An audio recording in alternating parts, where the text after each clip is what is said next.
Bhagavad Gita as it is. Preface. Originally, I wrote Bhagavad Gita as it is in the form in which it is presented now.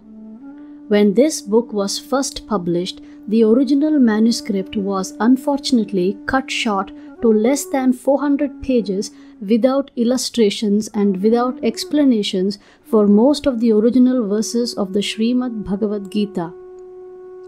In all of my other books, Srimad Bhagavatam, Sri Isha Upanishad, etc., the system is that I give the original verse, its English transliteration, word for word Sanskrit English equivalents, translations and purports. This makes the book very authentic and scholarly and makes the meaning self-evident. I was not very happy, therefore, when I had to minimize my original manuscript.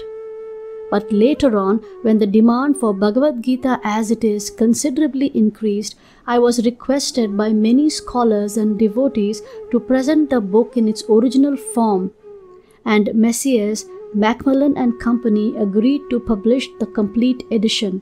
Thus, the present attempt is to offer the original manuscript of this great book of knowledge with full parampara explanation in order to establish the Krishna consciousness movement more soundly and progressively. Our Krishna consciousness movement is genuine, historically authorized, natural and transcendental due to its being based on Bhagavad Gita as it is. It is gradually becoming the most popular movement in the entire world, especially amongst the younger generation. It is becoming more and more interesting to the older generation also.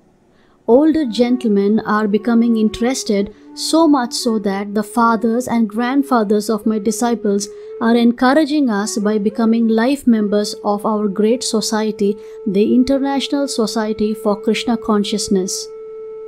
In Los Angeles, many fathers and mothers used to come to see me to express their feelings of gratitude for my leading the Krishna consciousness movement throughout the entire world. Some of them said that it is greatly fortunate for the Americans that I have started the Krishna consciousness movement in America. But actually, the original father of this movement is Lord Krishna himself, since it was started a very long time ago, but it is coming down to human society by disciplic succession. If I have any credit in this connection, it does not belong to me personally, but it is due to my eternal spiritual master, His Divine Grace, Om Vishnupada Paramahamsa Parivrajakaacharya Ashtotra Shata Shri Srimad Bhakti Siddhanta Saraswati Goswami Maharaj Prabhupada. If personally I have any credit in this matter, it is only that I have tried to present Bhagavad Gita as it is without adulteration. Before my presentation of Bhagavad Gita as it is, almost all the English editions of Bhagavad Gita were introduced to fulfill someone's personal ambition. But our attempt in presenting Bhagavad Gita as it is to present the mission of the Supreme Personality of Godhead, Krishna. Our business is to present the will of Krishna, not that of any mundane speculator like the politician, philosopher or scientist, for they have very little knowledge of Krishna despite all their other knowledge. When Krishna says, Manmana bhava madbhakto madhyaji mam namaskuru, etc., we, unlike the so-called scholars, do not say that Krishna and his inner spirit are different. Krishna is absolute, and there is no difference between Krishna's name, Krishna's form, Krishna's quality, Krishna's pastime, etc. This absolute position of Krishna is difficult to understand for any person who is not a devotee of Krishna in the parampara, disciplic succession system. Generally, the so-called scholars, politicians, philosophers and swamis, without perfect knowledge of Krishna, try to banish or kill Krishna when writing commentary on Bhagavad Gita.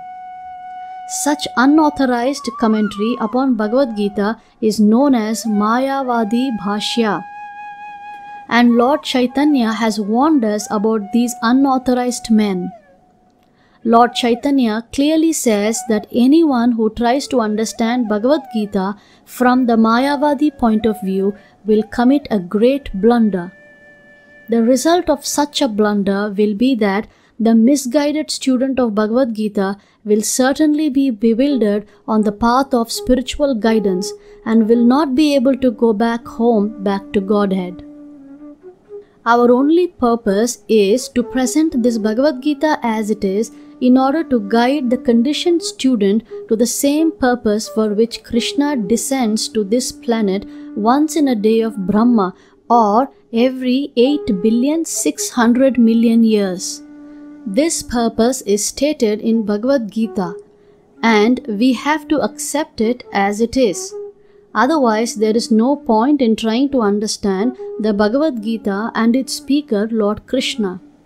Lord Krishna first spoke Bhagavad Gita to the sun god some hundreds of millions of years ago. We have to accept this fact and thus understand the historical significance of Bhagavad Gita without misinterpretation on the authority of Krishna. To interpret Bhagavad Gita without any reference to the will of Krishna is the greatest offense. In order to save oneself from this offense, one has to understand the Lord as the Supreme Personality of Godhead as he was directly understood by Arjuna, Lord Krishna's first disciple. Such understanding of Bhagavad Gita is really profitable and authorized for the welfare of human society in fulfilling the mission of life. The Krishna consciousness movement is essential in human society for it offers the highest perfection of life. How this is so is explained fully in the Bhagavad Gita. Unfortunately, mundane wranglers have taken advantage of Bhagavad Gita to push forward their demoniac propensities and mislead people regarding right understanding of the simple principles of life. Everyone should know how God or Krishna is great, and everyone should know the factual position of the living entities. Everyone should know that a living entity is eternally a servant and that unless one serves Krishna, one has to serve illusion in different varieties of the three modes of material nature, and thus perpetually one has to wander within the cycle of birth and death.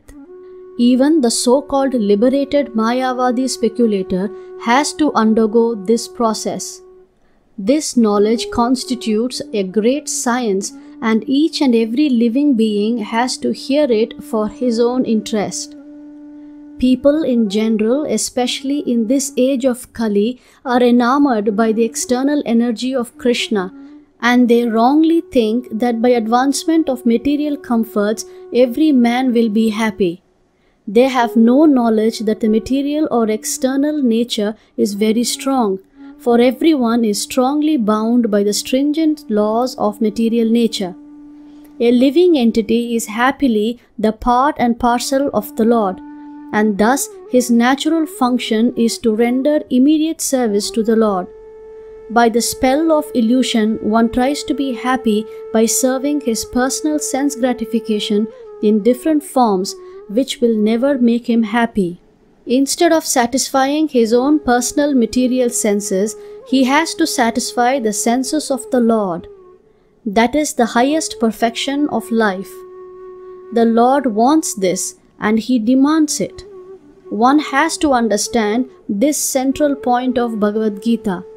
Our Krishna consciousness movement is teaching the whole world this central point, and because we are not polluting the theme of Bhagavad Gita as it is, anyone seriously interested in deriving benefit by studying the Bhagavad Gita must take help from the Krishna consciousness movement for practical understanding of Bhagavad Gita under the direct guidance of the Lord. We hope, therefore, that people will derive the greatest benefit by studying Bhagavad Gita as it is, as we have presented it here. And if even one man becomes a pure devotee of the Lord, we shall consider our attempt a success. Signed, A.C. Bhaktivedanta Swami, 12th May 1971, Sydney, Australia.